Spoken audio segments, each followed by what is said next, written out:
ஆண்டவராக இயேசு கிறிஸ்துவின் நாமத்தில் என் அன்பின் வாழ்த்துக்கள். இந்த நாளிலேயும் நம்முடைய தியானத்திற்காக நாம் தெரிந்து கொண்ட வேத வசனம் சங்கீதங்களின் புஸ்தகம் 5ஆம் சங்கீதம் 11ஆம் வசனம். உம்முடைய நாமத்தை நேசிக்கிறவர்கள் உம்மில் களி கூறுவார்களாக. உம்முடைய நாமத்தை நேசிக்கிறவர்கள் உம்மில் களி கூறுவார்களாக. தேவனுடைய நாமத்தின் மேல் அன்பு வைக்கிறவர்கள், நேசிக்கிறவர்கள், அவர்கள் உம்மில் களி கூறுவார்களாக. அப்படி என்றால் நம்முடைய ஆண்டவரை நாம் நேசிக்க நேசிக்க நமக்குள் இனம் புரியாத ஒரு மகிழ்ச்சி, களி கூறுதலை கர்த்தர் தருகிறார். சிலர் இப்படி சொல்லுகிறதை நான் கேட்டிருக்கிறேன். இப்பதான் நான் ஜெபிக்க ஆரம்பிச்சேன், ஒரே பாடுகள், ஒரே உபத்திரவம், ஐயோ என்னால தாங்க முடியல. அவங்க என்ன நினைக்கிறாங்க அப்படின்னா, நான் ஆண்டவருடைய ஆண்டவர் மேல அன்பு வச்சுட்டா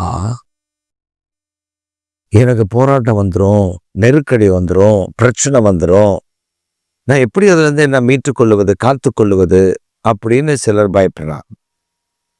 சிலருடைய எண்ணங்கள் என்னன்னா, நான் உண்மையா வேதத்தை வாசிக்கிறேன், உண்மையா ஜெபிக்கிறேன், ஆனா துன்மார்க்கமா இருக்கான், விசுவாசி தான், சபைக்கு வர்றவன் தான், என் பக்கத்துல தான் வந்து உட்காருவான், ஆனா அவன் பார்த்தீங்கன்னா பண்ணாத அட்டூழியமே இல்லை, அவன் சந்தோஷமா இருக்கான். நான் மட்டும் ஜெபம் பண்ணிட்டா ஐயோ அன்னைக்கு எனக்கு ஏதோ ஒரு பிரச்சனை வந்துடுது. இப்படி சொல்லுகிற ஒரு கூட்டத்தை பார்க்க முடியும்.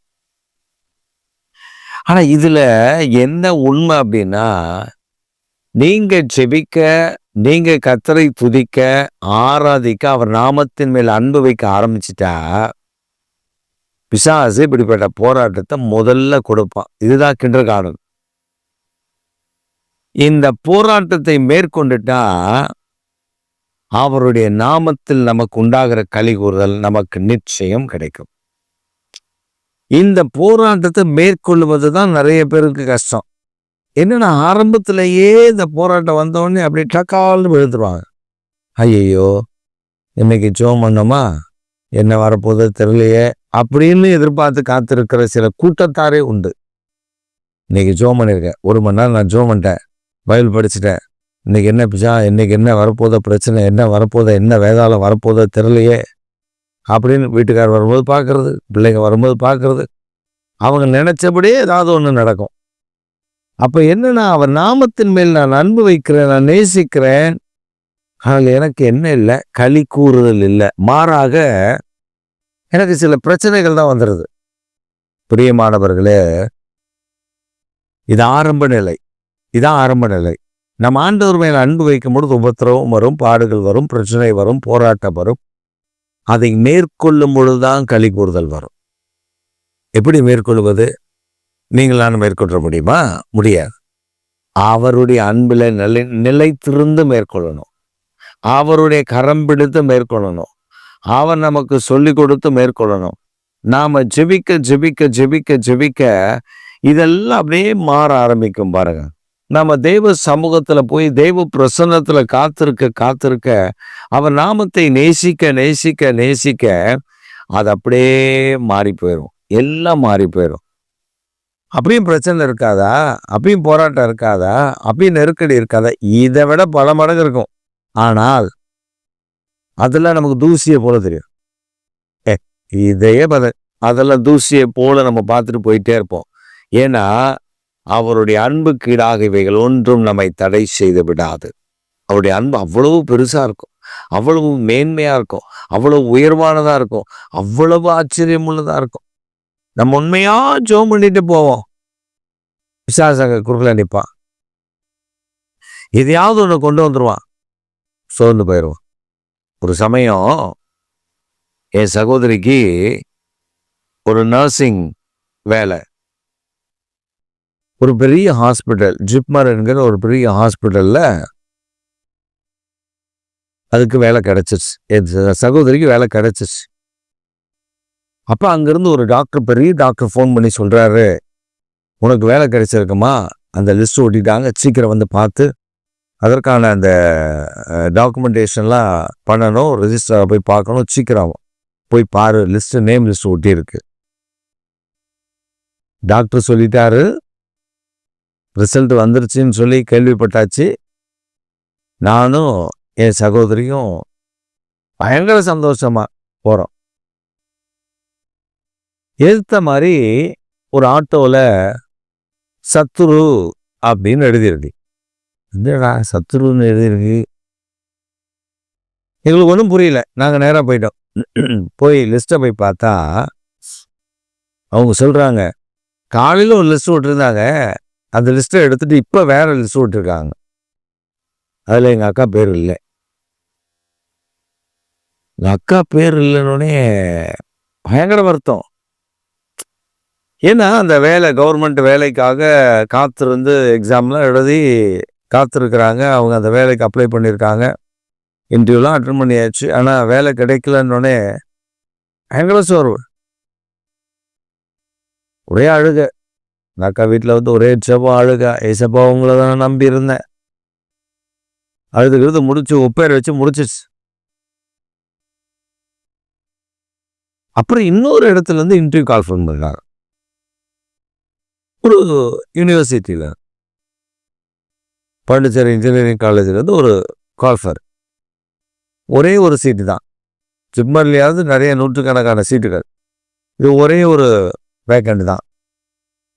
அதுக்கு நிறைய பேர் போட்டிடுறாங்க. அப்போ எங்கள் அக்காவும் சும்மா இன்டர்வியூ அட்டன் பண்ணுவோமே அப்படின்னு போய் அட்டன் பண்ணிவிட்டு அப்ளிகேஷன்லாம் போட்டு அந்த இன்டர்வியூ அட்டன் பண்ணிட்டு வந்தாச்சு.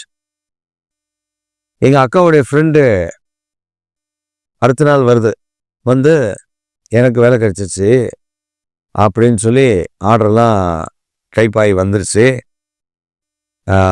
நாளைக்கு எனக்கு கையில் கொடுத்துருவாங்க ஆர்டரு அப்படின்னு ஸ்வீட்டு கொடுத்துட்டு போச்சு.